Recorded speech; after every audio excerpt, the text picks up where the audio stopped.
I'm Brian Sykes. I'm a professor in the Department of Contemporary Practices here at the school. I'm originally from Texas, but I came here nearly 40 years ago as an 18-year-old to study at the School of the Art Institute. And in a 40-year span of time, you see a considerable number of changes in both the Chicago as a city and the school as an institution. The way the city has changed in that 40-year period of time is, in some ways, not much different than I think the way in which our larger culture and society has changed. Chicago in the mid-70s was like many cities at that time, was an economically declining city. There was a lot of unemployment. There was a lot of industry shutting down. It was with the collapse of the steel and heavy manufacturing industries in the Midwest affected Chicago very severely. There had been a lot of, in the late 60s and early 70s, there had been a lot of what they called white flight, of white ethnic Chicagoans leaving the city because they were unhappy with the race situation in the city, the riots in the late 60s, the kind of economic and social tensions of that. Real estate companies were very involved in peddling panic, trying to convince white people to sell their houses really quickly because black people were moving in, Latinos were moving in.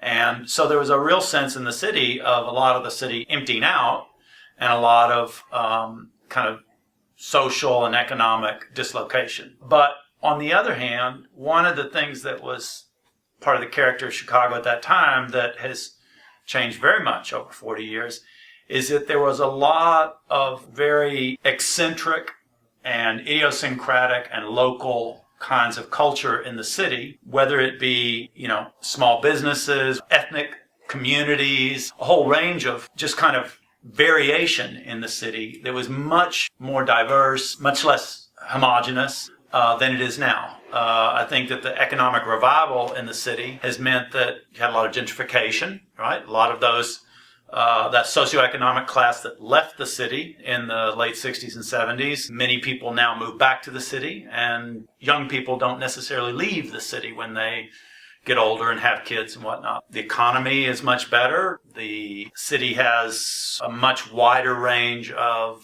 what you might call, national and international kinds of commercial business. And so, you see a lot more big box stores. You see a lot more kind of national chains, national retail and chains that are working in the city. And that's had the effect of driving out some of that wide kind of an idiosyncratic and eccentric diversity that was one of the most interesting things about Chicago, especially for me coming here.